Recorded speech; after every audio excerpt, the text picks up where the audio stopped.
I'm glad this isn't recorded. Good. We're going to record the session so that it's available for viewing after the fact as well.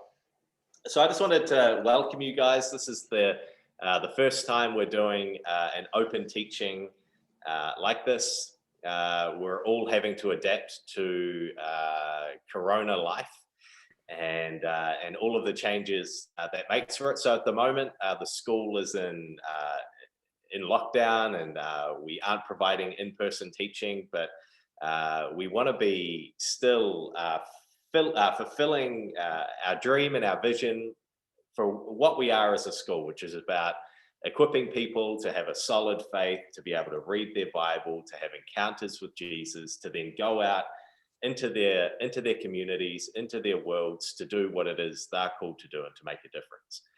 And so we love that actually in this season, we're able to potentially have a much larger scope because we can do things like this. And maybe it's also good, if you're considering whether or not you want to come to Bible college, this could be a good glimpse into life at college. So what we're going to do this morning, we're going to start our four-week class on the book of Revelation. The more I've read and studied this book, the more I've fallen in love with it. And so I'm working with two computers here, one that I'm talking to you on and the other that I'm going to run a PowerPoint on. So I'm going to make these PowerPoints available after the class as well, so you can go through. We're probably going to need to move quite quickly through some of the content, and we might have to skip over some just to fit within the time frame. I want to be able to release you guys when we told you that you would be released, so by 12 o'clock. Okay.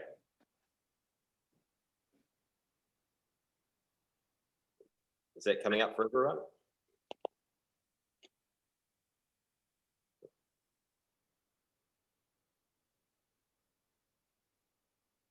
Oh boy.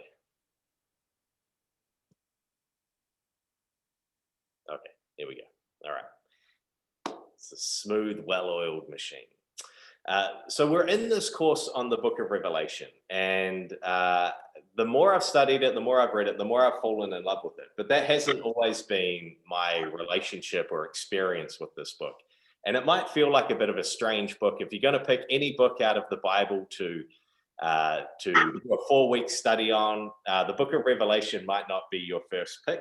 But I'm actually convinced this book is incredibly relevant and incredibly important for us as Christians in living our life well in the world that we're a part of. I think the book of Revelation is a relevant book for every generation, every season of the church. So just to give you a quick overview of where it is we're going to go in 4 weeks. Some people like to have a good idea of the big picture so that as we're moving through, you know where to hang the details on the coat hook. So today, so we're going to start every Thursday. We're going to have the Zoom call open from 9:45, and that's just to allow people sort of 15 minutes to drift in, and maybe we can have a wee chat or drink some coffee together before we kick off at 10, and we want to start at 10 sharp to give us enough time to get through. So then we'll have a session that'll run for 45 minutes. That's right now. And part of the great feature that Zoom has is we're able to break off into small rooms and talk about some things that are relevant or that have come up in the teaching. And so today we're going to do it a little bit different. I actually want to do that right at the beginning. So we'll do that shortly. And then we have some space for feedback. We'll give you guys a quick 10-minute break in the middle of the class to do what you got to do in 10 minutes, and then a final session. And then we want to leave space at the end for questions and answers.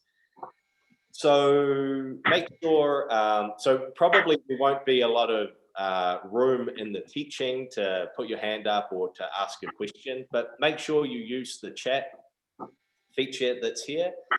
You can type a question into the chat. We've got Anna Puccio all the way from Italy, who is looking after our chat today. So why don't you, just while you're here, why don't you drop a wee hello to Anna in the chat. Say hi to her. She's going to be our host. So she'll keep track of your questions, and at the end, we'll have space to engage with some of those. I've put in 15 minutes, so I don't know how many questions we can get to in 15 minutes. And then we'll have 5 minutes just to wrap things up, look forward to the next week and what's coming. Sound good? All right.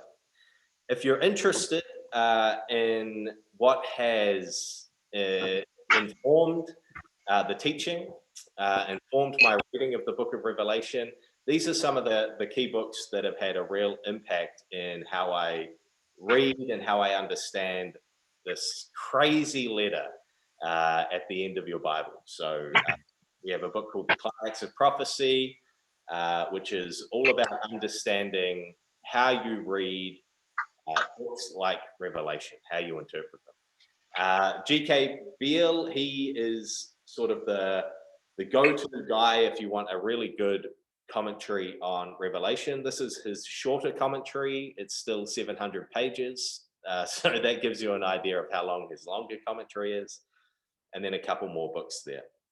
One by Michael Gorman and another by Eugene Peterson, the author of The Message, wrote an amazing book on Revelation, really capturing the heart, I think the heart of this letter, all about a book that's designed to capture our imagination.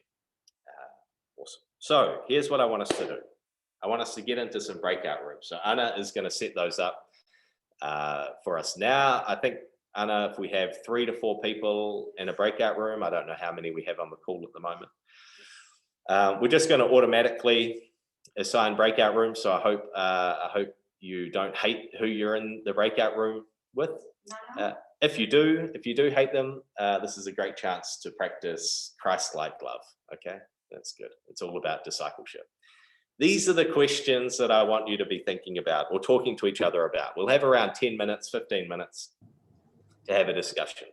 But I want you guys to talk about what is or what has been your experience or your perception, how you've viewed the book of Revelation.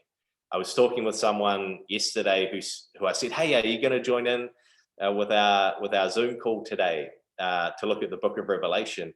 And they said, yeah, I probably should, but honestly, the book freaks me out. Like it makes me scared. And I'm like, that's exactly why you should be in the class, because I want at the end of 4 weeks for you to have a much better understanding of how this book is beneficial to your life as a Christian. But maybe that's your experience as well. The book just kind of freaks you out a little bit. You watched the Left Behind movies and couldn't sleep for a week afterwards. I don't know. So what's been your experience or perception of the book? And then has it featured in your church? Has your church ever, preached a series on the book of Revelation or done a small group study? Has it been touched on at all, or is it sort of the book that you leave in the closet? And then finally, if you were to think about this letter, if you were to think about this book, what comes to mind? What are the word associations or the thought associations connected to the book of Revelation? So maybe take a picture of that. I think I can also put it into the chat, but I'm not sure if everyone sees the chat when they're in their breakout rooms. So maybe make a quick note or take a picture of that now. How are we doing with breakout rooms, Anna?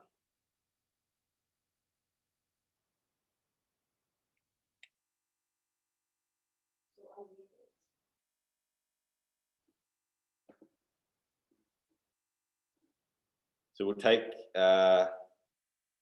15 minutes, and we'll give you some warning before we close the rooms and you come back together.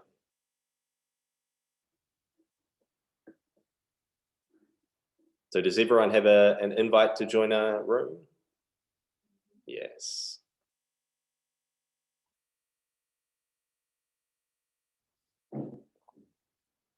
So I don't have to do anything now.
Hi, Joy.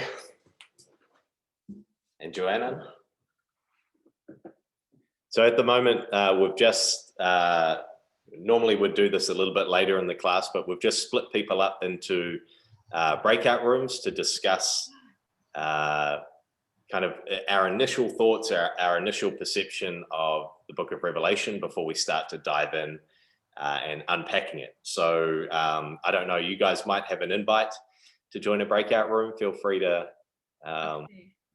join in with that and just be a part of the discussion. We'll probably have another 5 or 10 minutes in those breakout rooms, and then we'll come back together. Okay, thank you. I just haven't get that this is a break for discussion. Yeah. I will go. See you later. Okay, see you soon.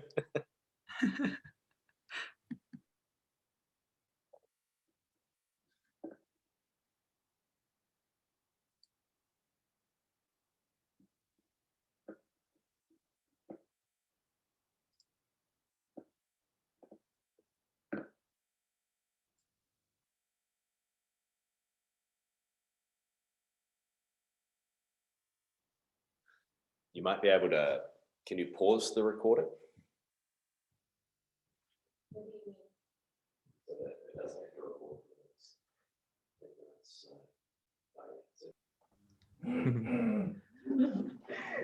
Rebecca. Mike. Meet my brother, Mike. Hello, Hi. What's your brother's name? Michael. Michael. Mike. Nice to meet you. Nice to meet you too. Heidi. So good to see you, Rebecca. You too, guys. This is super exciting. Can I just ask, Brita, are you on? Are you joining the Brita Mortensen? Are you joining? No. Okay. All right, I think we're all back. So I think it'd be great just to hear some of your. Are we recording? Yes, nice. Oh, good. So we'll include that in the recording. Excellent. I think it'd be great to hear just some feedback from your group. So I don't have a good overview of everyone in the chat because I'm sharing the screen. So don't worry about putting your hand up. Just unmute yourself and feel free to talk. But if there's anyone who would like to share some of what they talked about in their groups, what is your perception of this book? We'll have a couple of minutes just to do that. So don't be shy, jump in.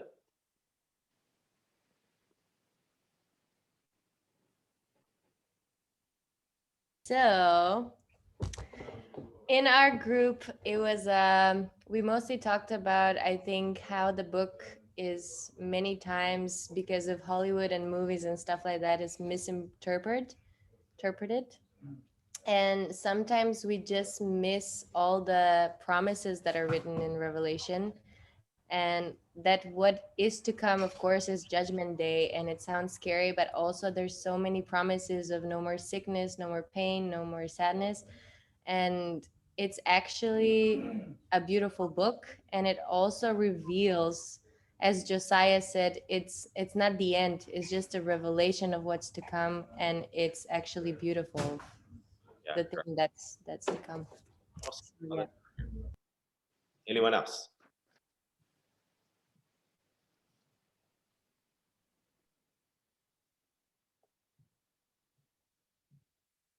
This will make for great viewing when people watch the video later. Cool. Well, we won't labor the point, but I don't know if your experience has been something like mine, right? Where Kate had a summary of their group discussion, the Book of Revelation, also known as the Book of Fantastic Beasts and Where to Find Them. It's a fantastical work.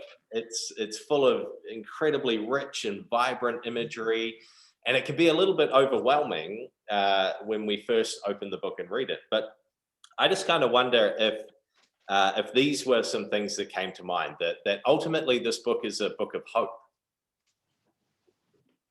some people shaking their heads. Heidi, you're shaking your head. Yeah, because it's kind of intimidating and a little bit scary, and there's a dragon and a beast, and there's a war going on, and bowls and trumpets and scrolls and all kinds of crazy things happening.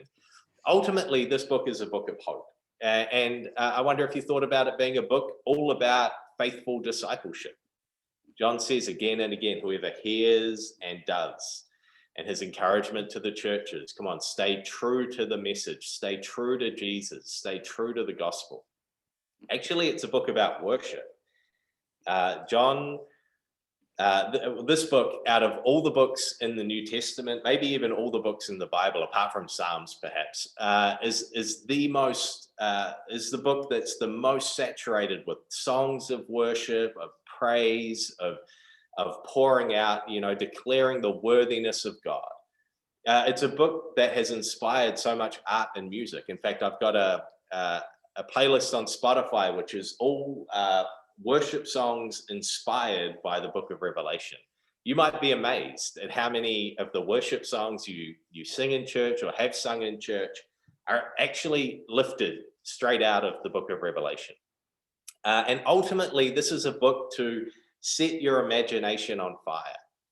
It's a book to be, one commentator on the book of Revelation said, this is a book to be experienced, not a book to be dissected like a surgeon, And so when we read this book, we're expected to read it and to let our imagination be captivated and captured by the words that we're reading, to be caught up in the story that John is telling us. The best benefit of the book of Revelation is that we would be caught up into this vision that John was caught up into, right? So it's full of language like take and eat, right? Or taste and see, or look or see, like all of these very physical language that John uses to employ all of our senses.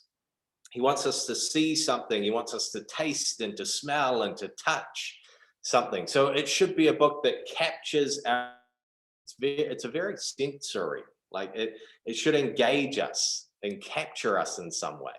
It's a book to set our imagination on fire. Yes, I will put a link to the playlist in maybe the event that we have on Facebook. So keep checking back there. That could be a good point of connection.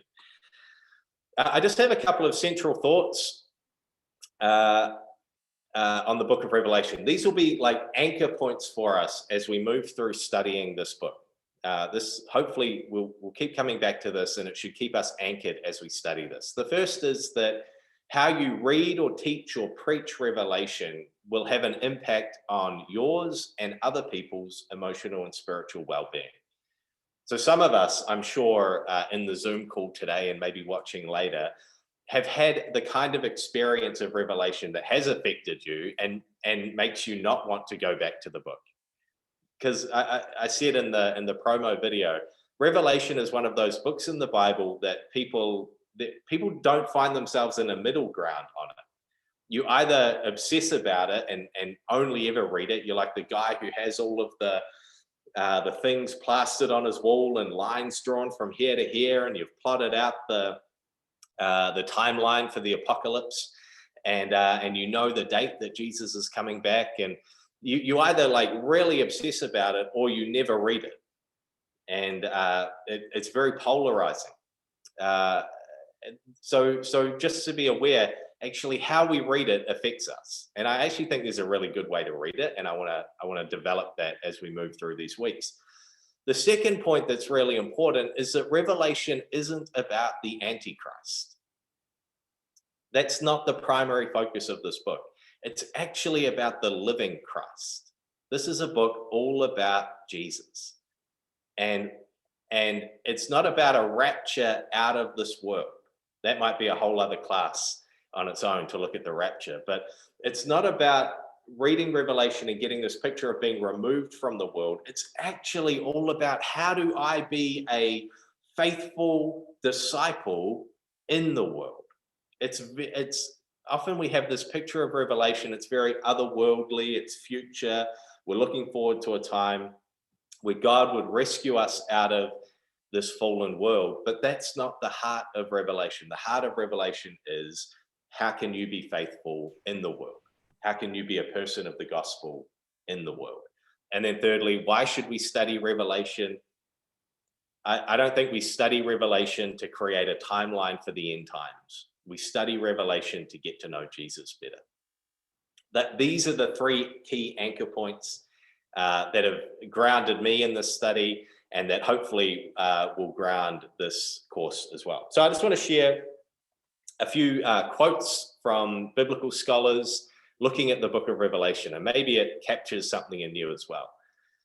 Tom Wright once said that the funny thing is, I'm quite sure I didn't understand what on earth it was all about, talking about the first time he read the book of Revelation.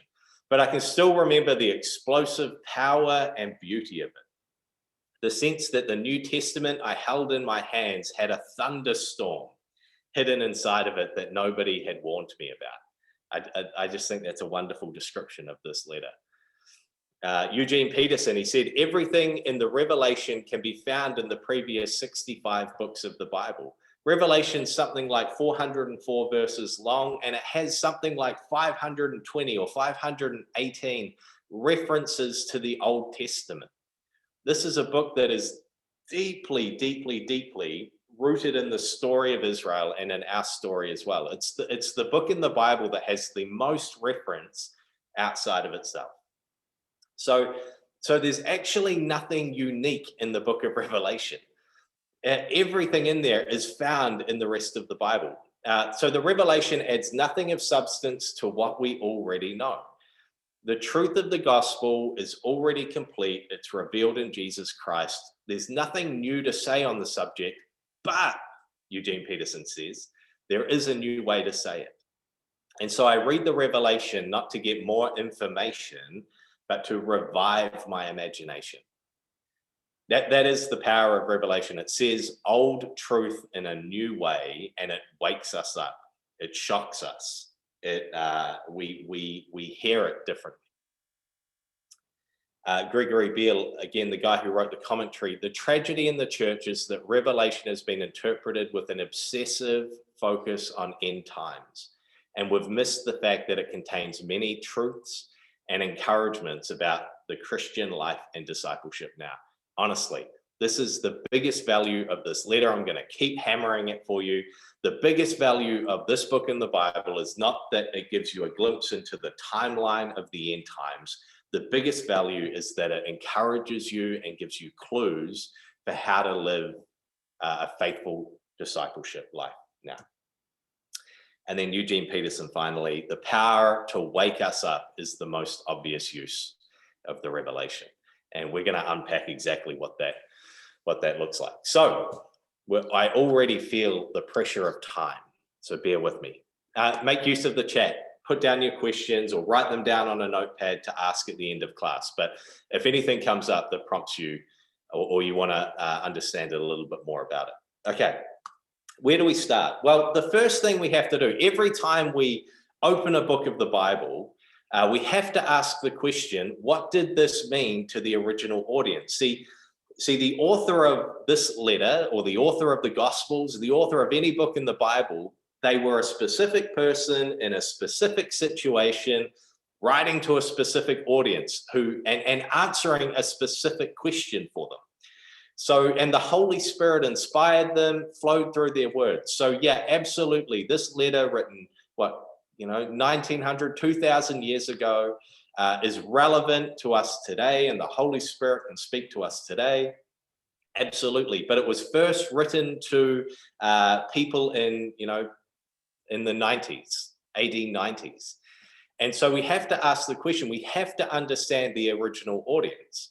And so this book, the Bible, and this letter, the book of Revelation, has two audiences.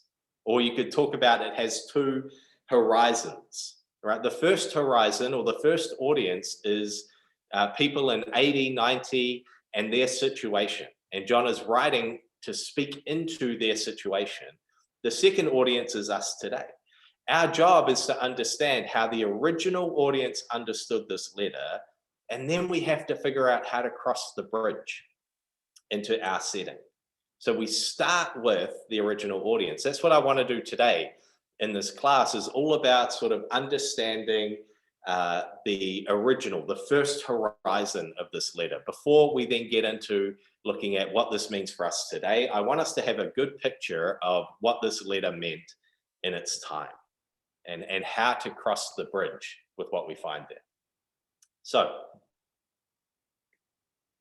there are these four things that are important for building a bit of a picture for what this letter meant in its original context. And so we have to think about, okay, who's the author? When was it written? What was the setting? What was the situation of these people? And what kind of writing is this? The word for that is what genre, right? You know, if you pick up a history book, you read it differently to how you read a fiction book, because you understand how genre works. Or if you go to the movies and you're expecting to see a romantic comedy, you sort of know how romantic comedies work. If you bought a ticket to the movies to watch a romantic comedy and it was 90 minutes of Arnold Schwarzenegger shooting up cars, you would be confused, because that's not how romantic comedies work. You understand how genre works. And so this letter also has a genre. I actually think it has 3 different genres that influence how we should read it. The first 2 I don't want to spend a lot of time on, author and date, just because we're pressed for time. There is some stuff we could look at, but basically the author of Revelation identifies himself at the beginning of the letter as John. The question is, well, who is John? And there are people who disagree on who John is. This book, Revelation, is wildly different in terms of how it reads and the kind of writing it is to the Gospels or the letters in the Bible that we have from John. But that could be because of the genre it is. So some people think it isn't the disciple, it isn't the apostle, but it's another teacher in the church who has the same name. I actually think there are good reasons to think this is John the apostle. Firstly, that he has the authority in the church to write a letter. He doesn't identify himself as an apostle, but he has the authority to write to these 7 churches and for that message to be received and to be heard. So there's a level of authority. He picks up on a lot of different themes that John the apostle picks up on in the Gospels and in his letters in this book. They're present in this book as well. So I think we have good reason to think that it's John the apostle. The second thing, when was it written? Again, there's disagreement on when this was written. Some people think it was a little bit earlier than the 90s, so during the reign of Nero, Emperor Nero. Some people think it's a little bit later than the 90s, during the reign of Emperor, well, the one after Domitian. I can't think of his name off the top of my head. Again, I think there's good reason that we think this is written in the early to mid 90s, towards the end of Domitian's reign. So after Nero, after the fall of Jerusalem, Emperor Domitian in control of the Roman Empire, John writes this letter. I think we have good reason to think that, but we're not going to unpack it because we have a lot to get through. Where I think it gets interesting is to consider the setting. So if I was to summarize what the church was experiencing during this time, I would say something like the challenge for the church is around living faithfully to the gospel, because that is compromising their ability to thrive in society. So for a while, people interpreted the book of Revelation and thought, well, this is written to a church who's being persecuted by the Roman Empire.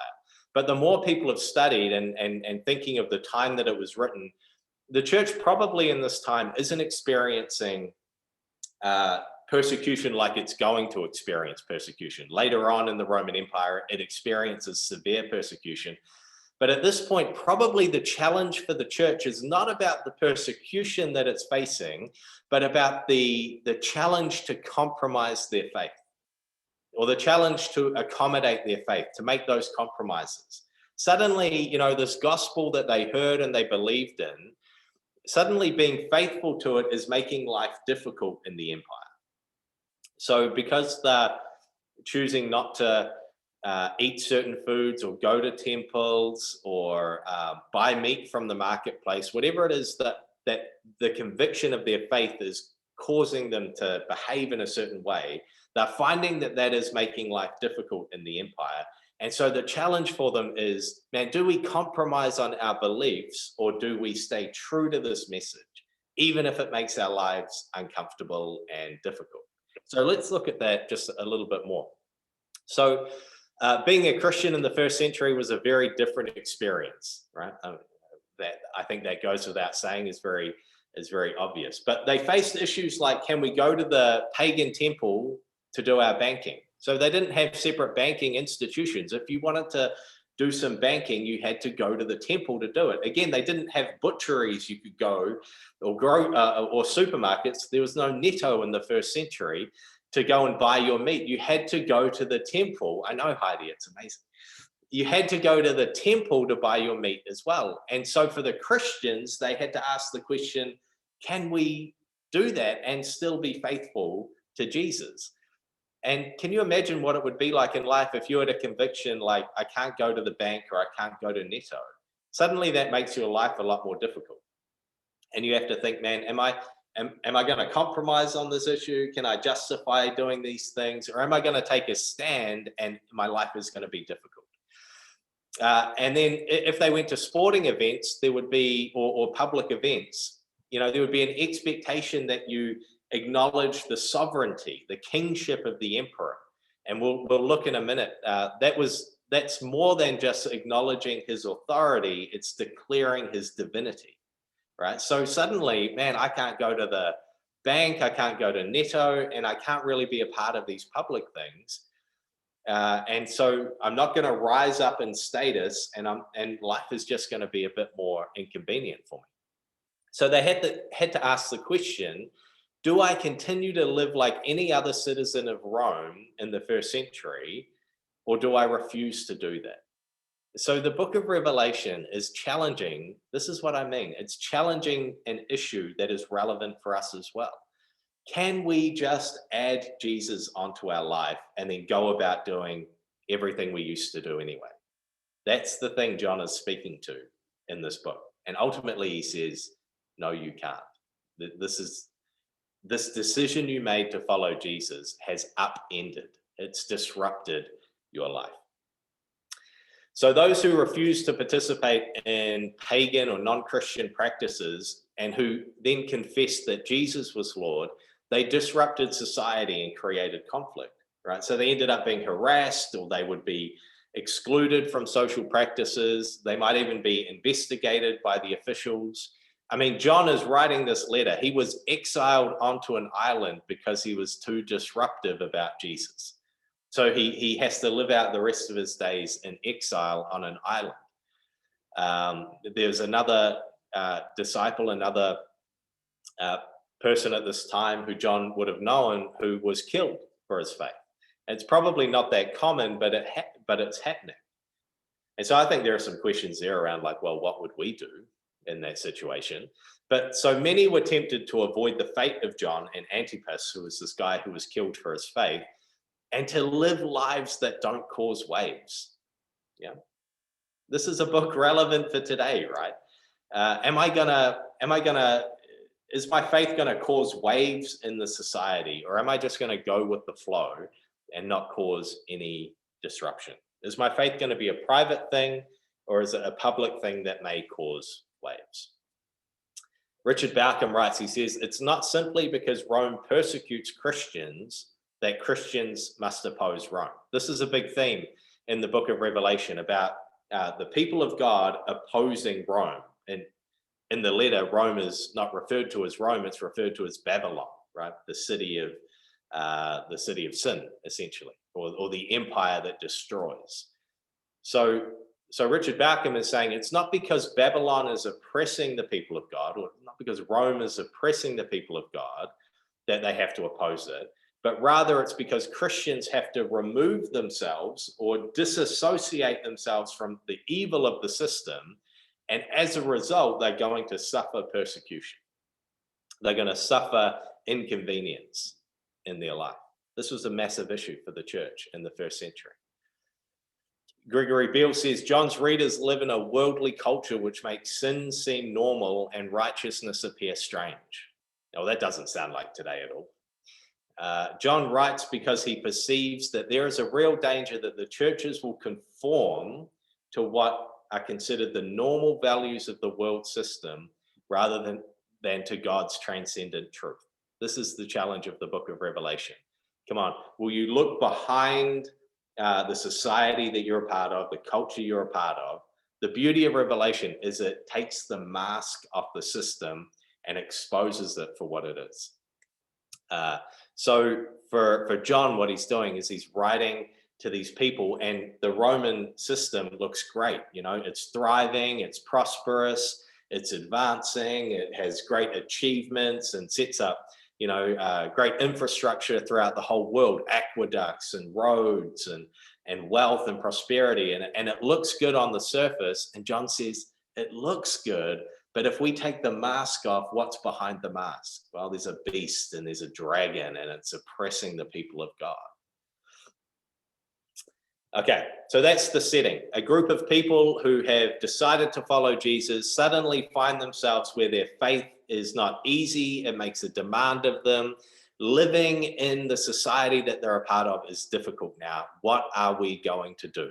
Are we going to compromise, or are we going to let our lives be inconvenienced for the sake of the gospel? And then finally, this is important. We'll look at this and then we'll look at this really quickly, and then we'll take a 10-minute break. We have to think about what is the genre of the book of Revelation. I said before there are 3 genres, and they are, this is a prophetic book, this is an apocalyptic book, that's a specific genre, and it's a pastoral book. And all 3 of these are relevant for understanding how to read the letter. So, prophetic. It says, I think 4 times, at least in the book, blessed is the one who reads aloud the words of this prophecy. Behold, I'm coming soon. Blessed is the one who keeps the words of the prophecy. Do not seal up the words of the prophecy of this book. And then I warn everyone who hears the words of the prophecy, right? And if anyone takes away from the words of the book of this prophecy. So John clearly has in mind that this is a book about prophecy, right? And so, but we have to understand, how does prophecy work in the Bible? So I think that many people assume that when Revelation is seen as a prophetic book, it's in the sense of it predicting the way that the world will end, right? Prophetic is a look into the future. And so when we approach Revelation as a prophetic book in this sense, you know, you end up with things like the Schofield Reference Bible, or, you know, authors like Hal Lindsey, The Late Great Planet Earth, or the Left Behind series of fiction books by Tim LaHaye and Jerry Jenkins. So full disclosure, I was raised on the Left Behind series. I read those books, I don't know how many times in high school, loved them when I was a teenager. I'm tempted to reread them now and see what I think about them. But when we come to the book of Revelation with this way of thinking about prophecy, we do things like this. This is just an example. You know, we break the book up into these sections and create a timeline of the future, what's going to happen in the future. So, you know, for these authors, they view Revelation like this. Chapter 1 is all about the resurrection of Jesus. Chapters 2 to 3 are about the age of the church age, sort of where we are now. In the beginning of chapter 4, they see the rapture of the church. So now we start to get into the future. There will come a time Jesus will return and take everyone, the people of God, out of the world. Then the rest of Revelation is sort of looking at what's left afterwards. So the rest of chapter 4 and into chapter 5, this is a picture of the church now in heaven, worshiping God. Chapters 6 to 18 are about the 7-year tribulation on earth that will follow, which is followed by the second coming of Jesus, a 1,000-year reign, the last judgment, and then finally the new heaven and new earth. So when we look at the prophetic, when we look at Revelation as a prophetic book, in terms of predicting the future, this is what we can arrive at. I want to say I don't think it's the best way to read the book of Revelation. It's not the best. It's not the best structure to have for it. Because of this, right? Prophecy in the Bible isn't actually primarily about predicting the future. If you read the Old Testament prophets, remember John is so deeply embedded in the Old Testament. If you read the Old Testament prophets, only a small amount of the content of those books is about a prediction of the future. Primarily, what the prophets are doing is they're comforting or challenging the people of God, right? They see behind the scenes of what's happening. Things may look good at the moment, but if you continue in this way, if you continue in disobedience, if you continue to live apart from God, you're going to suffer some consequences, right? God has already told you what the consequences will be if you continue in this way, right? Or comforting, right? I know things look bad at the moment. Trust in the character and nature of God. He's faithful, he's good, he's just. One day he will come and declare his judgment, that the oppressor will be judged and you will be justified, right? This is the content of the prophetic books in the Old Testament. They remind the people of their commitment to God, and they warned people about the consequences of disobedience. And ultimately, they call people to renew their commitment to God. So yeah, Revelation is a prophetic book. It does this. It calls people to renew their commitment to God. So any visions of the future in Revelation are there to both warn and to comfort God's people, right? Just like the Old Testament prophets would do. Look, I know it's hard. I know you feel persecuted. And actually this decision you made to follow Jesus could actually end in your death if you're faithful to it. If you stay true to him, I'm not going to sugarcoat it. You may die because of this. You know, you won't hear too many altar calls in church, right? When we give the offer for people to receive Jesus as their personal Lord and Savior, it doesn't often come with a little line underneath saying, "By the way, this could get you killed." No, we don't live in that sort of situation. But in some places in the world, that is the reality.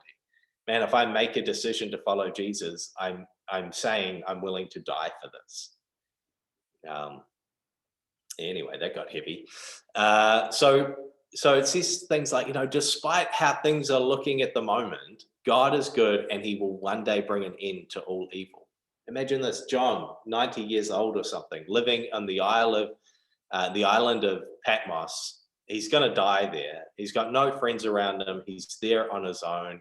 The churches that he's pastored and taught at all throughout Turkey, who he's writing these letters to, are experiencing difficulty and persecution because of their faith. He knows someone who's been killed because of it. And what does God do for this man who's in this situation? He gives him a picture of heaven, right? He pulls back the curtain and says, look, I know things look terrible at the moment, but this is what's going on in heaven. God is on the throne. He's in control. He's sovereign. And one day he's going to make all of this new and good again. Right? It's a comfort. But then there are warnings of what's to come. So the warnings are there to encourage the readers to not be tempted to participate in the evil.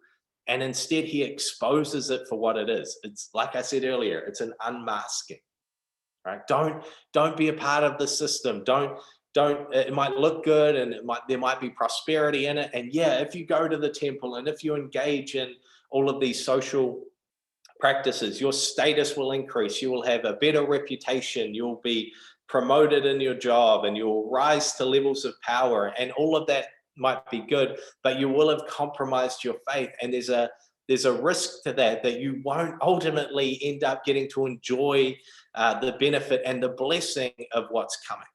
Okay, we have to move.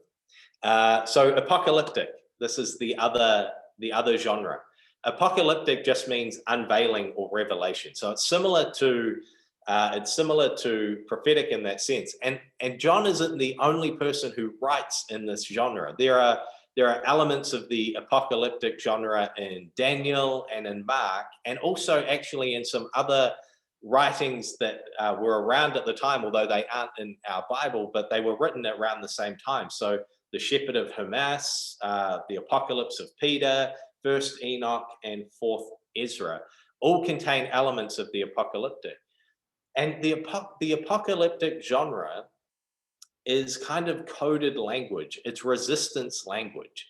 So, you know, like in the book of Revelation, John never comes out and says Rome is bad and the emperor isn't actually a god. Instead, he uses codes, right? He talks about Babylon instead of Rome. And he talks about dragons and beasts, right? He never comes out and says Nero or Domitian are evil and they're setting themselves up against God. He talks about a beast who comes out and tries to put himself in the place of God, but ultimately God will destroy him. It's like, it's the language that people write in when they don't have power in a society. And they want to criticize, they want to bring a critique of the empire or a critique of the system of power. But if they were to come out and just say it, they would get killed maybe. So instead they use this sort of coded language. So the oppressors are critiqued and they're encouraged to defy. The people of God are encouraged to resist the system of power. And actually in the end, there's always hope that God will win in the end. So an interesting quote, that far from looking for the end of the world, often when we come to the book of Revelation, we think it's a book about the end of the world or looking for the end of the world. Jewish apocalyptic writers were looking for the end of the empire. They believed that the world God had created was good. It's his creation. He's ultimately going to reclaim it. He's not going to destroy it. He's going to reclaim it and make it good again. But what he is going to do is he's going to destroy the systems of power that oppress people and that hold the people of God back. So this genre has a couple of elements to it, which we'll deal with in 1 minute or less, around this thing called dualism. Dualism is when you have two opposing forces. So in the book of Revelation, there are two types of dualism. One is cosmic, and that is this idea that there's good and evil. There are two forces at work in the universe, and there's a struggle between them. And that struggle between the forces of good and the forces of evil spill over into our world and into our experiences. And actually, every human being has to choose which side they're going to be on. This is the kind of language and sense that is present. Whose side are you going to be on? The beast or God who sits on the throne? And then this other one, temporal dualism, is that history. So temporal is to do with time. History is divided into two ages. There's the age that we're currently in and the age that is to come. And we're looking forward to the age that is to come. This age is full of suffering and striving and strife and fighting. In the age to come, God is going to establish his kingdom. And ultimately, apocalyptic literature can be a little bit pessimistic, right? This is going to get a lot worse before it gets better. And it will only get better because God will one day intervene and set things right. And then lastly, before we take a 10-minute break, this is a pastoral letter. John is writing a letter to churches. He's looking to comfort, to encourage, to challenge, to criticize where they're not living according to the right way or the right things. But he's writing a letter to actual people in an actual situation, and he wants them to be encouraged and to be strengthened in their faith. Okay. I can't believe I got that done in the time allotted to me. We're going to take a 10-minute break. Make good use of that 10 minutes, make a coffee, get refreshed, maybe write down if there are some questions that have come out during this first session, write those down, put them in the chat, and we can deal with them at the end. But be back here ready to rock and roll at 10 past 11.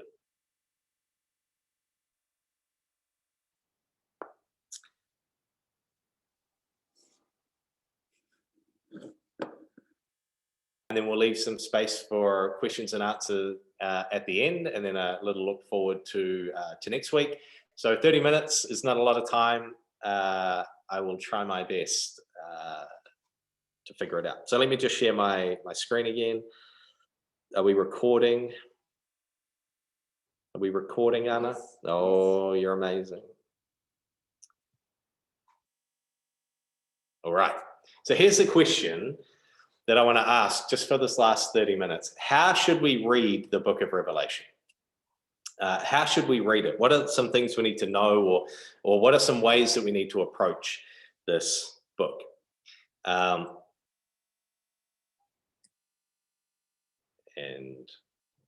there we go.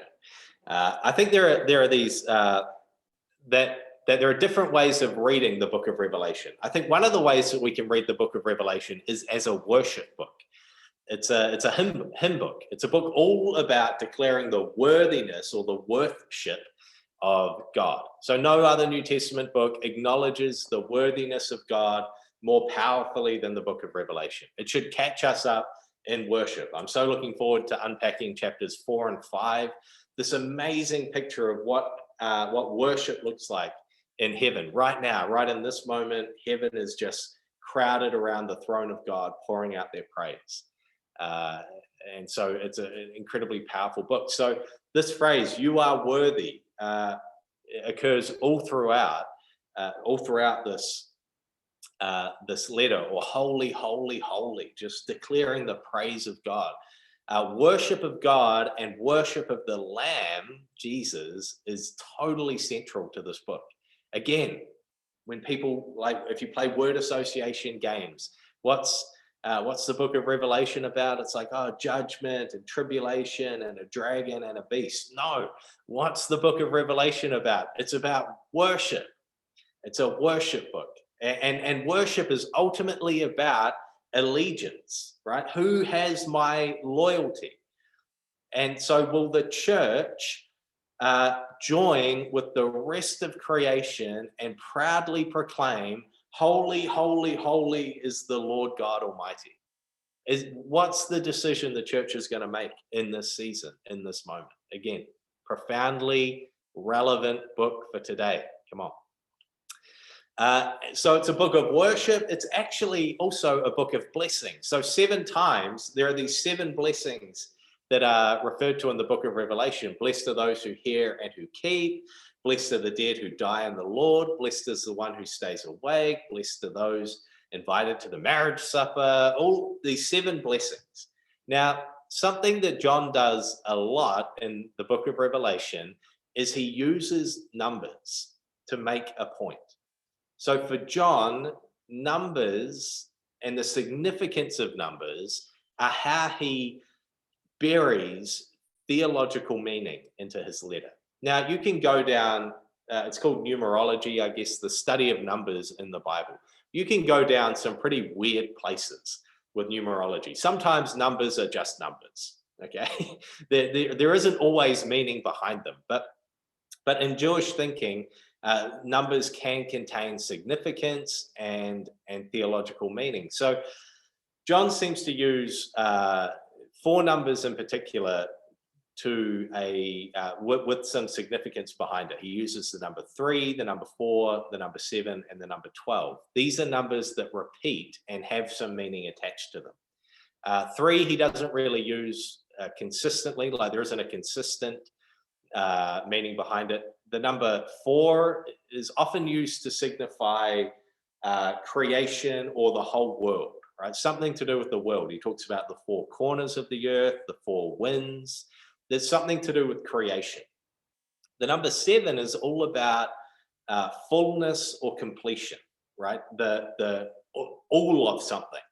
So when he has this list of 7 blessings, he's painting a picture of like complete fullness of blessing, the full realization of blessing. So we shouldn't read it like this is a comprehensive list. That it's just these blessings, or it's just about this and nothing more. He's making a point. This is the fullness of blessing. What's interesting is he refers to the 7 blessings 4 times. So 4 times 7 is 28. That he connects the number 4 and the number 7. Remember, the number 4 is all about creation. The number 7 is all about fullness. This is the fullness of blessing that will spread to all of creation. So number 4, number 7, and then number 12 is all about the people of God. It's all about the people of God, the people of Israel, and then the church, the people of God. And so we'll see this as we move through the letter, the significance of these numbers. But so for instance, in the opening chapters of the book of Revelation, it's a letter to 7 churches. Again, it's specifically a letter to these specific 7 churches, but John is also embedding meaning into that. This is a message for all the church, right? It's a message for you and me as well. It's a message for all the church. Okay, so 7 blessings. Numbers are important for John, how he buries theological meaning into his work. Richard Bauckham says this about the blessings. He thinks the 7 blessings or beatitudes, they make up a kind of summary of Revelation's message. What's the book of Revelation about? It's about worship and it's about blessing. I don't know if that just transforms or is in any way how you've thought about the book of Revelation. It's a book about worship and it's a book about blessing. For John, the blessing comes at the end of faithfulness. So what does he say? He says, blessed are those who hear and who what? Keep what's written in this book, right? Keeping the words of prophecy, staying true right to the end. That person's blessed. Blessed are those who die in the Lord. Like literally, you get to the end of it and you're still in him. You haven't drifted away. You haven't wandered away. You haven't compromised your faith. You literally die in the Lord. Again, it's about faithfulness and obedience and staying true right to the end. The one who stays awake. All right, blessed are those who are invited to the marriage supper. This is the moment where heaven and earth kiss, where they come together in marriage. This is the picture of Revelation 21 and 22.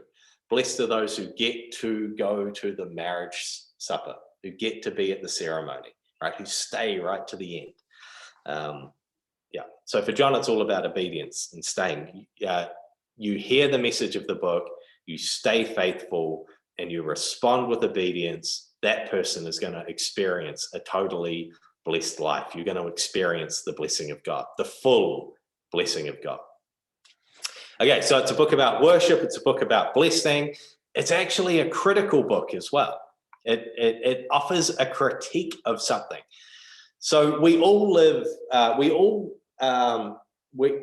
lives that are embedded in stories, right? That's what culture is. It's what your society is. It's a certain story that you understand. That's why when you move from one country to another country, it can be a little bit disorienting because you've lived your whole life up until that point in a certain story, and you have to kind of figure out what's the story that this culture is telling.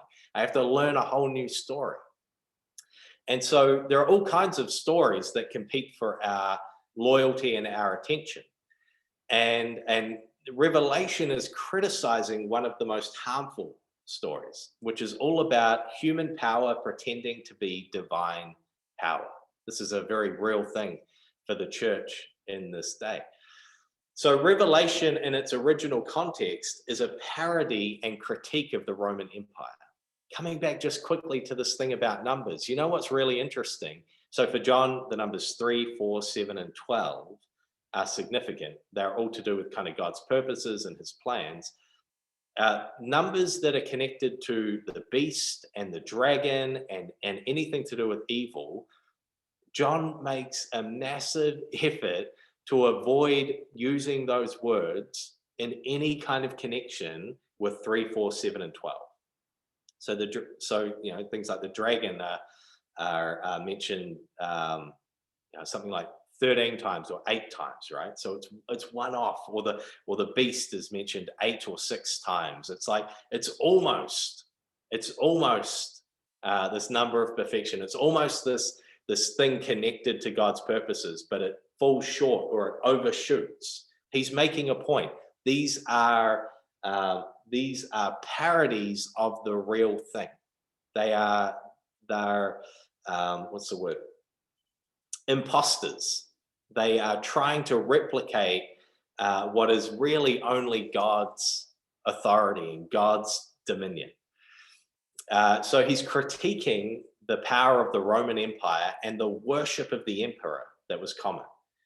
And I don't know, maybe that gives you something to think about around what are the stories that are threatening to divide my loyalty that belongs to God alone. And that might be different for each one of us. So there was a very common feature of the Roman Empire at this time. It's called the Imperial Cult, right? Cult just means worship.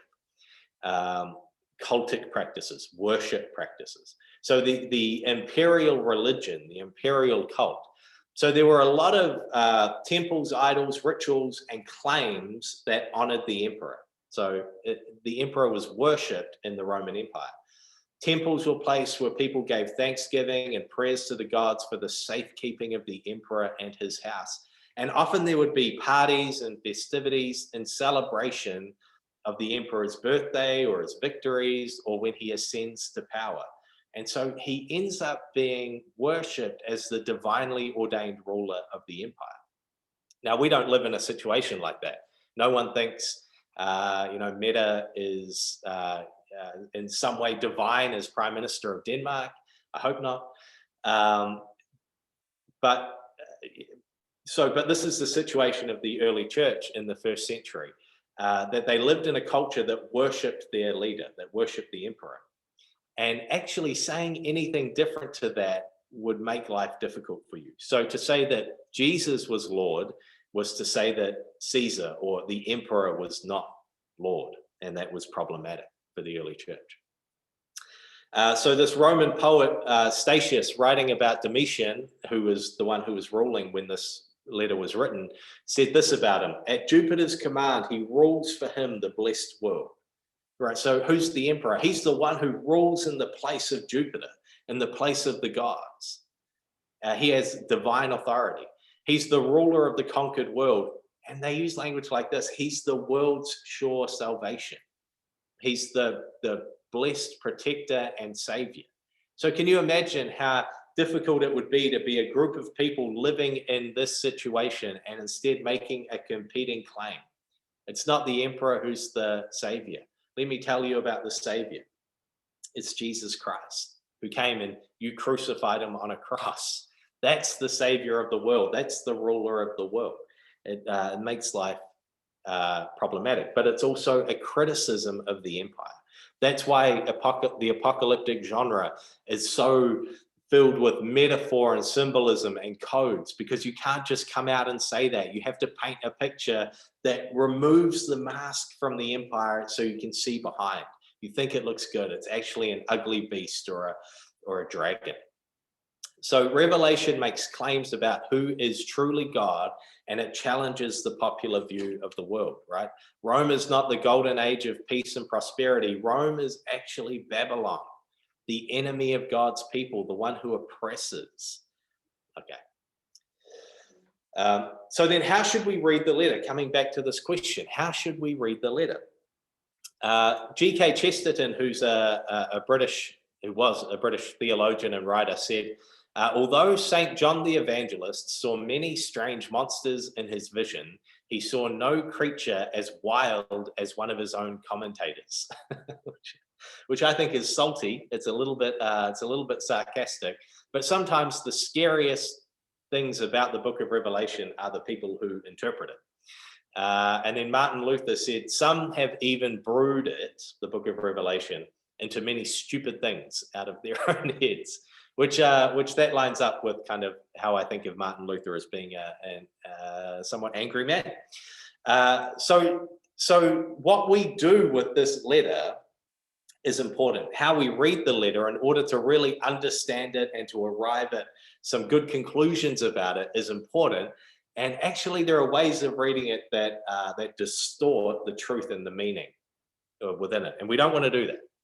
So this comes to a question that was asked during the break, but there are these, again, we talked about the horizons of, the first century where this was written and our horizon today, and we have to bridge the gap between them. I think Revelation has these three times in mind, right? The past, the present, and the future, and it's relevant within that. But and it has all three of these aspects in it. So there are these 5 different ways of reading the book of Revelation. These are the ways most people come at it. And so the first 2, predictive or preterist, these are either to do that the book of Revelation is either fully about the future or mostly about the future. So from chapters sort of, 4 onwards, it's about the future, things that haven't yet happened and we're waiting to happen. That's the predictive way of reading. The problem with that is you end up with a document that John wrote to 7 churches where the first 3 or 4 chapters were the only relevant thing for them. And the rest were all to do with future things and didn't speak to their situation at all. It creates something like a timeline. So again, you look to find which chapter of Revelation are we in today. Oh goodness gracious. That's the predictive way of reading Revelation. I think this is the main way that people read or come to the book of Revelation, or the main assumption they make about it. I don't think it's the best way to do it. The other one, preterist, just means that everything that you read in the book of Revelation was about the time that John wrote. So there's nothing predictive, there's nothing about the future in it. It was all written to the 7 churches, and it was fulfilled in the time of John's life. Again, I think, no, that's probably not the best way to read the book of Revelation. It's not either fully about the future or fully about the time that it was written. So then these other 3 ways of reading it, they try and do something where they're more concerned with the present. What does this book have to do today? As I'm reading it, what's its value? What's its purpose in me today? And it's the poetic or political or pastoral / prophetic way of reading it. I shared in the break, just answering a question. I think John, when our experience of the book of Revelation, I think John understands this as well, is if you come to the book of Revelation and think of it like waves at a beach, and one wave comes in, then another wave comes in, and another wave, but ultimately, I think it's every seventh wave is a big wave. And I think this is a helpful picture when we think of the book of Revelation. It's like, the church in the first century, they experienced this wave of tribulation and of the Roman Empire oppressing them. But then 200 years later, that church reading the book of Revelation, it's like they can see themselves in it. There's another wave. This is repeating itself. And the church today, man, it's repeating itself. I can see the wave again coming through. And ultimately, there's going to be one big wave that comes. Jesus is going to return. He's going to establish his kingdom fully. He's going to build a new heavens, new earth. The city of God's going to come down from heaven. He's going to dwell with us. We're going to dwell with him for eternity, right? One day there's going to be but between now and then, it's probably going to be wave after wave after wave. This is going to be a book that continues to be relevant. It's going to continue to be important. Oh man. So the focus of this course is that Revelation is a word to the church in the present. It's a relevant word today. The entire book, not just which chapter we're in today, but this whole book in its complete form is a message to you, and it's a message to me if we can hear it. And I'm so looking forward to unpacking it. So yeah, we're going to look at what it means for the original audience and what it tells us about our future hope. So this book is, there is a lot of stuff in it that we can look at it and say, man, when John is talking about the beast, he's talking about Domitian, right? This is the person that he has in mind. When he's talking about the Antichrist, the one who sets himself up in the place of God, he's talking about the Roman Empire, the Roman Emperor. Absolutely, that's who he has in mind when he's writing about it. But John also writes letters in the New Testament, and he says, speaking about the Antichrist, even now there have been many, Antichrist. It's like, oh, there isn't just one figure who we're waiting to come, who sets himself up as an authority in the world. There are lots of people who come in the spirit opposite Christ, that anti-Christ, the one who comes in an opposite spirit to Jesus, the one who is the pretender to Christ. And it's like, yeah, there isn't just one that we're waiting for. These people come up all the time, and we have to be on our guard against it to not get sucked in to believing the lies. So yeah, so for John, it was a specific person. It might be another person for us today, or another figure for us today, another spirit for us today. So there's an original audience. There are some things that make sense when we understand that in the book of Revelation. It speaks to us today, and there is a future hope that we have. The city of God has not yet descended from heaven. We wait for that to happen. Gregory Beale says, John's readers live in a worldly culture which makes sin seem normal. We looked at this quote earlier, and righteousness appear strange. John writes because he perceives that there is a real danger that the churches will conform to what are considered the normal values of the world system, rather than to God's transcendent truth. This is the challenge of the book of Revelation. And I hope that it continues to be challenging as we move through the course. It is the most profound thing in this book. It's the most interesting question you can ask of the book of Revelation is not who is the Antichrist, or what will the tribulation look like, or is there a rapture? They are the least interesting questions to ask of the book of Revelation. The most interesting question to ask is, how can I be a faithful disciple of Jesus in 21st century Macedonia, Germany, Denmark? How can I be faithful to this gospel? How can I not compromise? How can I stay true to the end? What does that look like for me? Even when it is inconvenient, even when it hurts my career opportunities, or makes life difficult for me, how can I have the fortitude and courage to stay true to this thing? So here are some major themes. Some major themes in the book of Revelation. It's all about the throne. What does God do for John sitting on an island all alone in a terrible situation? He peels back the curtain of heaven and he says, John, I know it looks hard and bad at the moment. I want to show you a picture. What's the picture? God is sitting on the throne, worshipped by countless angels, countless heavenly bodies. He is not worried. He is not insecure. He isn't stressing out right now. He's secure in his authority and his power. So while it may look bad, while it may look hard at the moment, trust that God on the throne has it under control. He knows what's happening. He knows how this ends. He ultimately will win the victory. Right? Again, it's a book about worship. What should happen when we open the book of Revelation? We should be caught up in the vision of God, see ourselves in the throne room of heaven, surrounded by countless angels, pouring out praise at the feet of God. And that should be our response.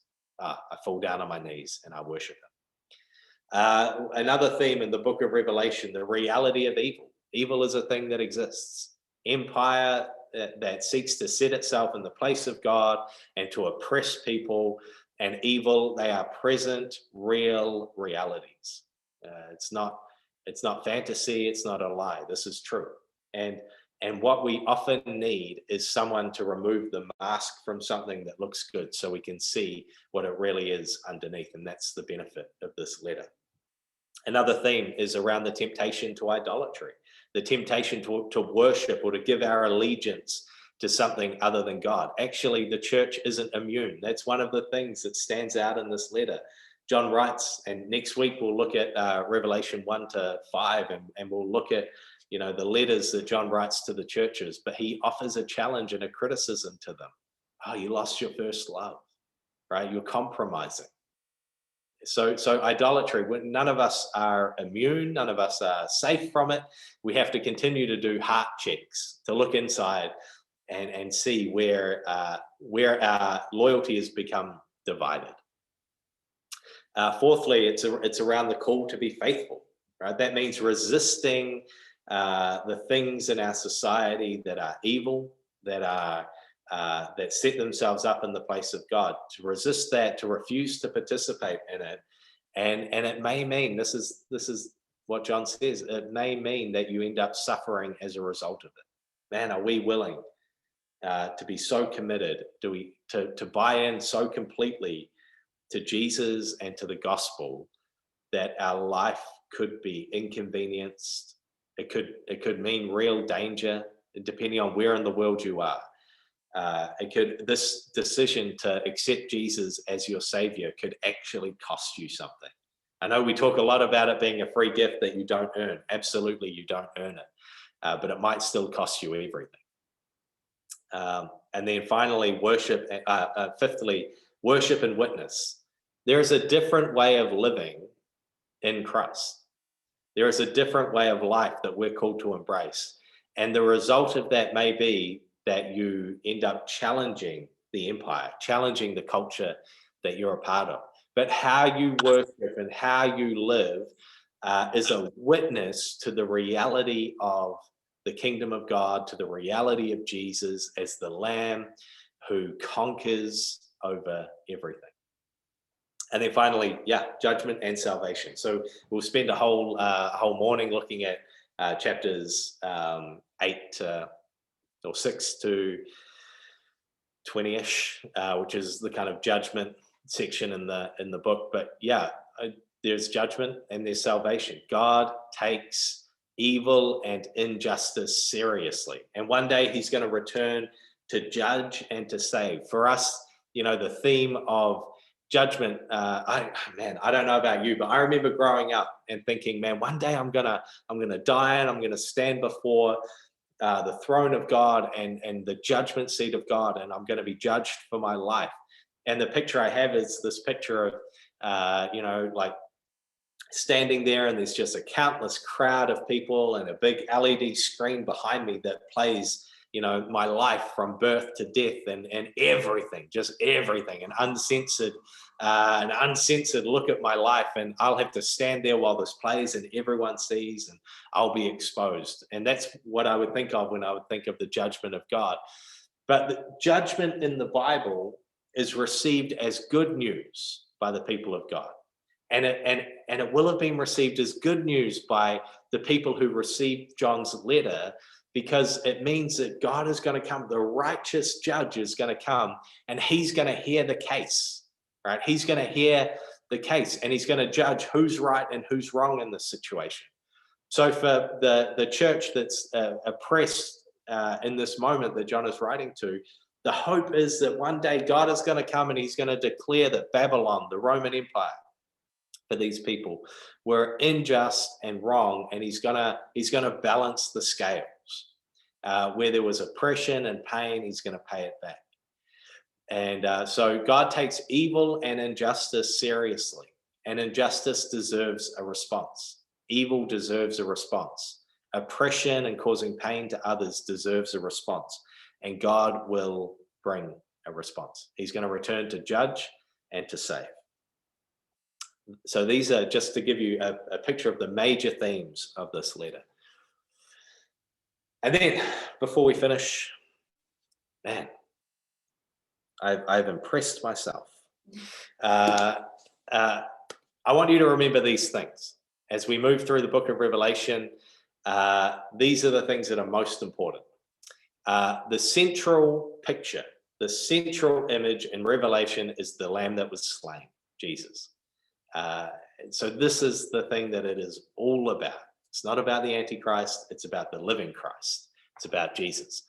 The second thing is that this book was written by a first century Christian for first century Christians using first century literature devices. So we have to understand those to understand the letter. And I've given you a little bit of an introduction.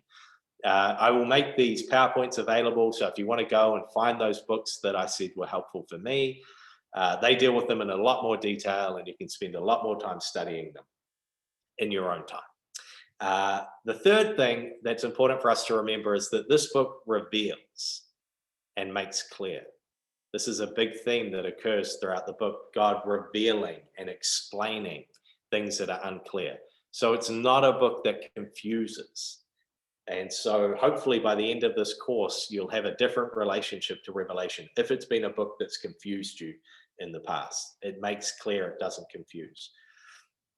We should always focus on the clear call to worship and discipleship in this book. There's a good principle when it comes to reading the Bible, is that you major on the major. You major on the clear thing. You interpret the unclear in light of the clear. So don't get caught up in finding one verse in the Bible that is that says something weird or says something that you don't quite understand, and then make that the defining verse for your life or the defining verse for how you read the Bible. You always read the clearest thing. You major on the clearest thing, and you interpret everything else in light of that. So here, the clearest thing in the book of Revelation is worship and discipleship. And we're going to read everything else in light of those things.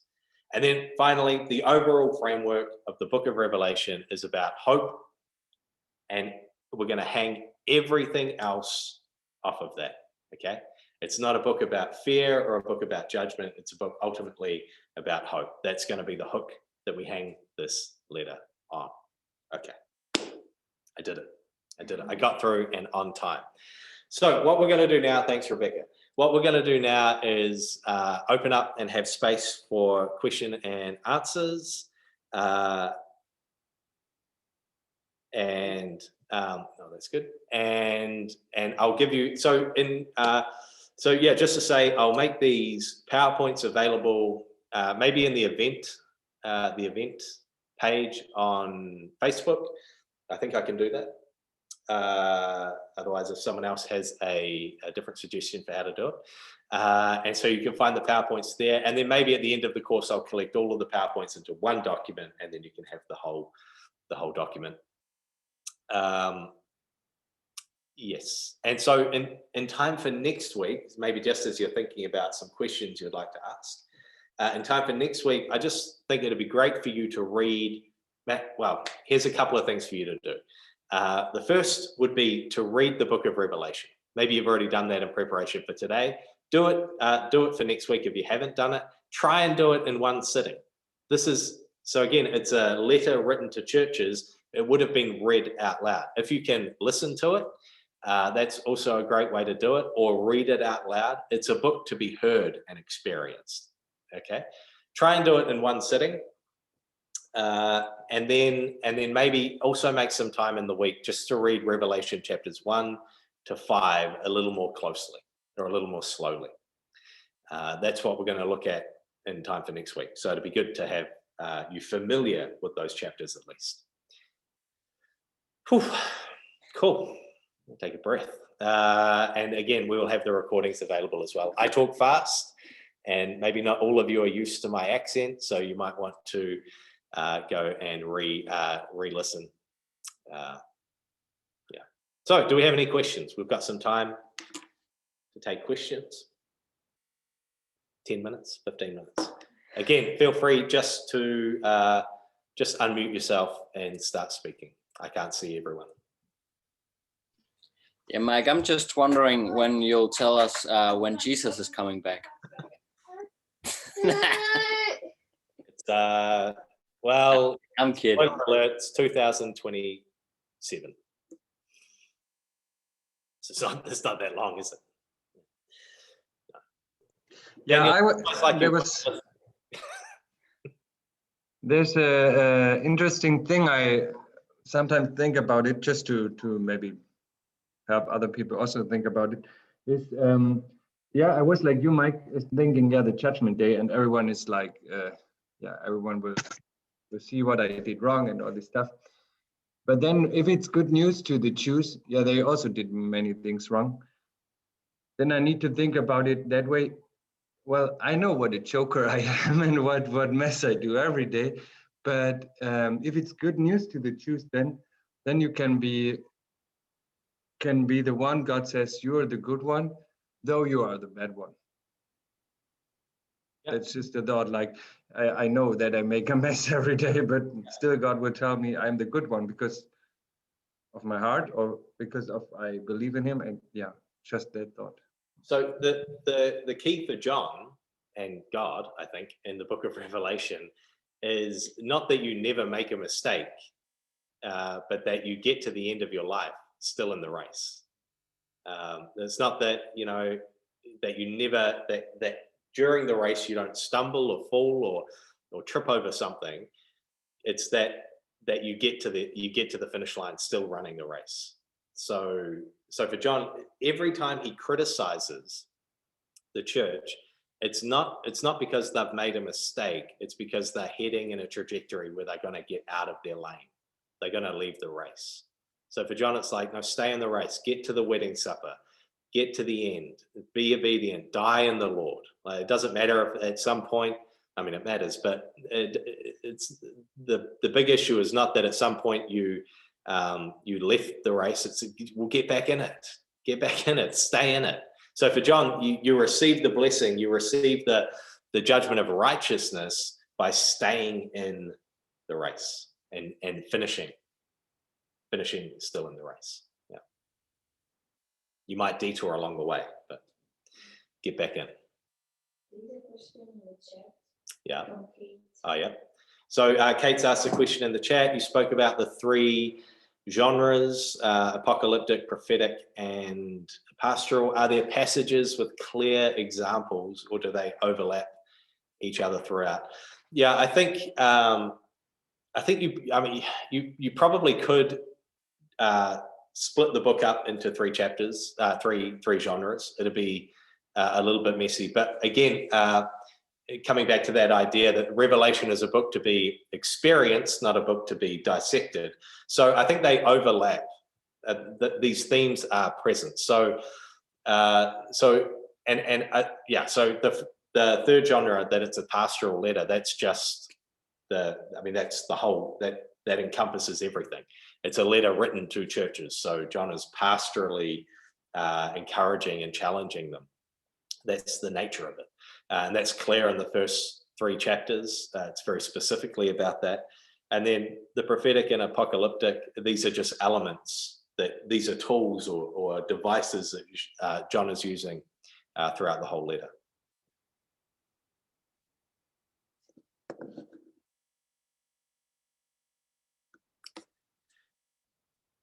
Do we have any other questions or thoughts or things that you want to return to unpack a little bit more? I have a question / comment. Yeah. So you talked about the book of Revelation being a worship book and a book of blessing, a critical book. And I think that challenges a lot the way that we view Revelation. And it really brings that new perspective that's really helpful. But isn't it a bit of a push? Like if you're talking about the book of Revelation with a friend or with a non-Christian friend, you know, it's safe to say that it is a book about judgment. It can't just be like, it's a book about worship and it's a book about blessing. Like there is a heavy element about it being about judgment, right? Yeah, absolutely. This is a reality for John. For John, it's a warning. So the judgment is a warning, like in the Old Testament prophets, where they would prophesy an upcoming judgment that was coming. The goal of giving the warning is that people hear it and then realign back to worship, back to living in the blessing. And so for John, it's the same.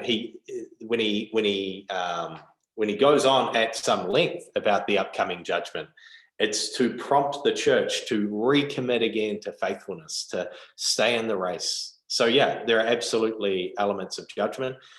Again, it's this picture of like waves. So again, not trying to find, now the bowl of plagues and pestilence has been poured out. And so now we're in a certain chapter in the book of Revelation and we can map out when Jesus will return. It's like, no, these have occurred all throughout history. So the use of judgment in the book of Revelation is to encourage and to remind people to come back. To recommit their lives again to living faithfully. Yeah.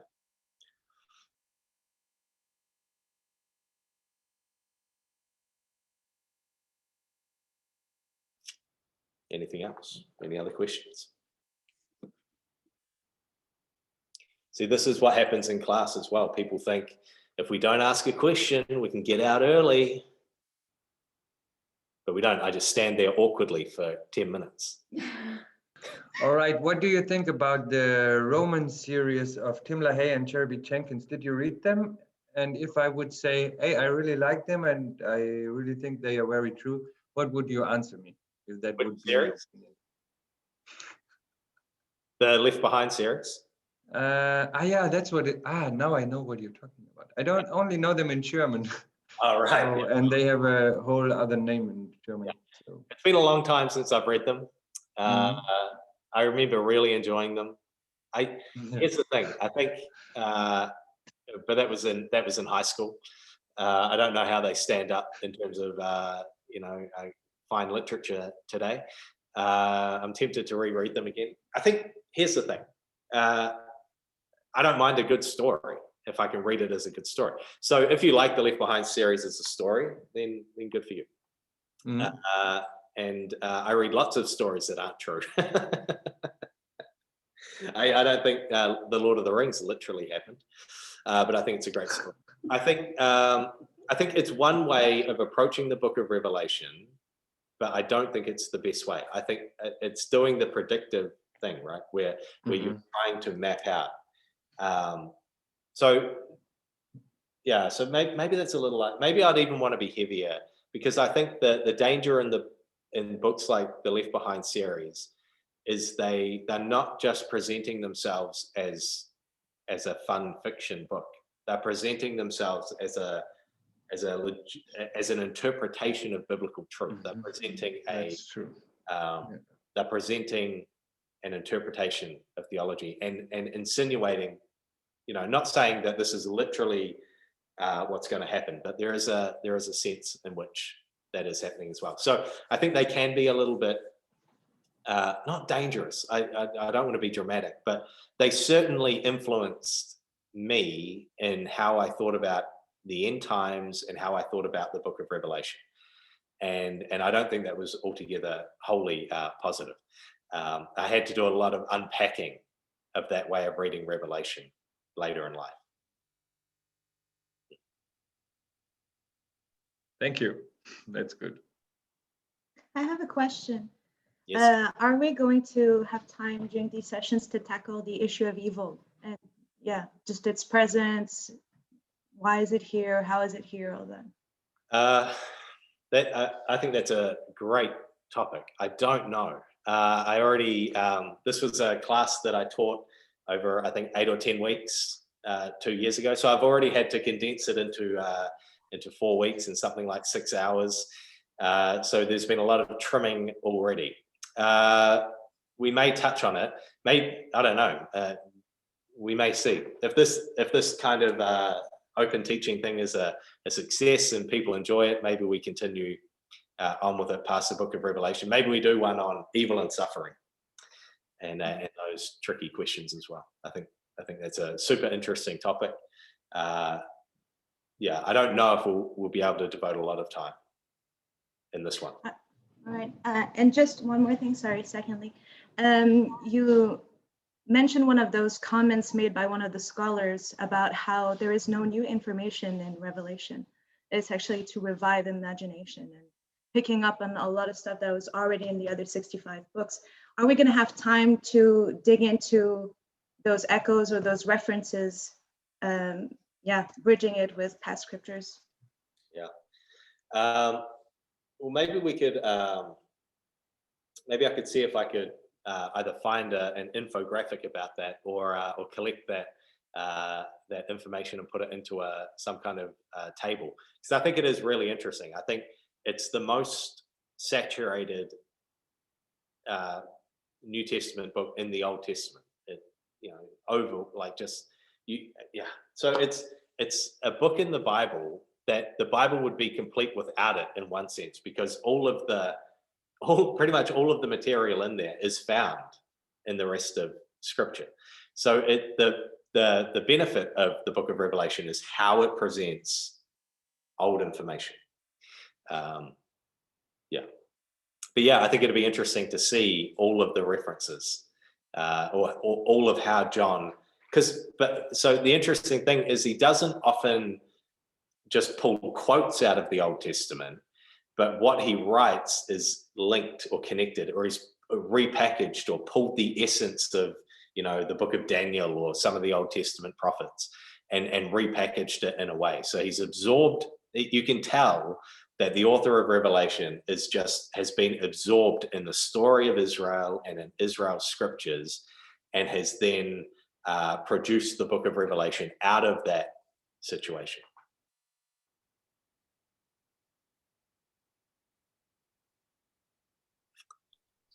I have a question. Yeah.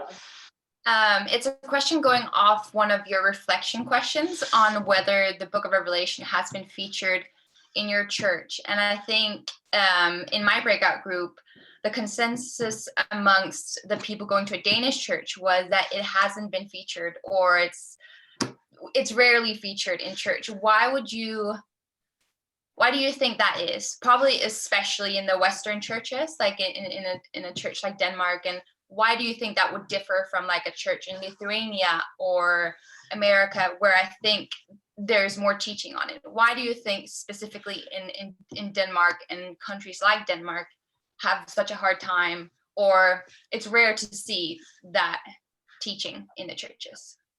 Well, I think Revelation is a problematic book. It's difficult to handle, and so I think that's one reason. I also think because I think you're right. I think in America you will experience the book of Revelation in churches far more frequently, or there's more of a culture around it. When you're outside of America looking in, that can cause a reaction. You don't like that, maybe. And so I think there's a tendency to stay away because you don't want to be like those churches in America, potentially.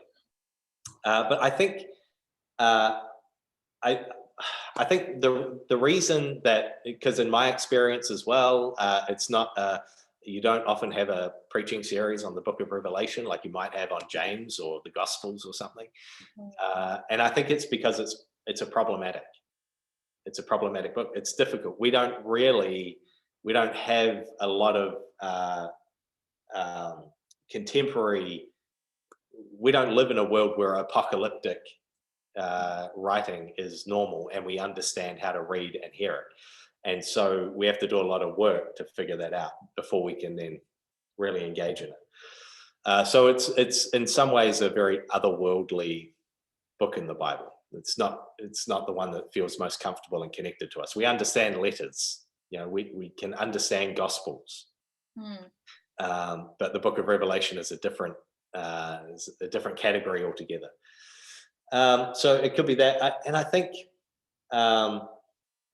it's a little bit dangerous. But so one of the aspects of Revelation is a criticism of culture and a criticism of empire.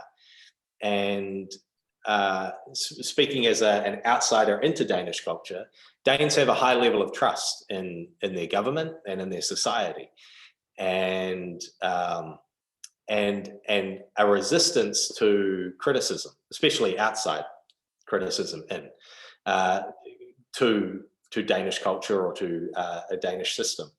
And so navigating that. So I think preaching faith, the book of Revelation, will incorporate some things in that. So God isn't anti-culture. The Holy Spirit lands in culture, and the gospel lands in culture. So there are things, God loves culture, loves Danish culture, loves Kiwi culture, loves American culture, loves all cultures.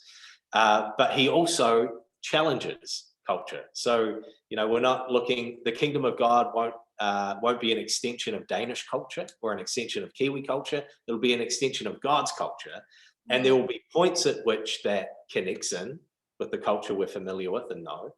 And there will be points that challenges. And so faithfully preaching the book of Revelation will do that. It will find where this connects in, and it will also challenge. And I don't know, that would be an interesting thing for maybe some of the Danes in the room to discuss. How well would that be received in Danish churches? maybe we can. We are at our time, and I want to respect your time as well. So we'll sign off shortly. But let's see if we can use that Facebook event or group to continue the discussion. I think my hope is that this sparks a lot of interesting thoughts and ideas that we want to wrestle with moving forward. But that could be an interesting discussion. What does it look like? How easy is it to critique the culture you're a part of with the gospel? Guys, thank you so much for being part of our first open teaching. I hope you've enjoyed it. I hope you stay. I hope to see you again for the next 3 weeks. And I hope you find it beneficial and you get something out of it and a little glimpse of what we're about as Acts Academy. And may you be blessed. And I so look forward to being with you next week. Have a great week. Thank you, Matt.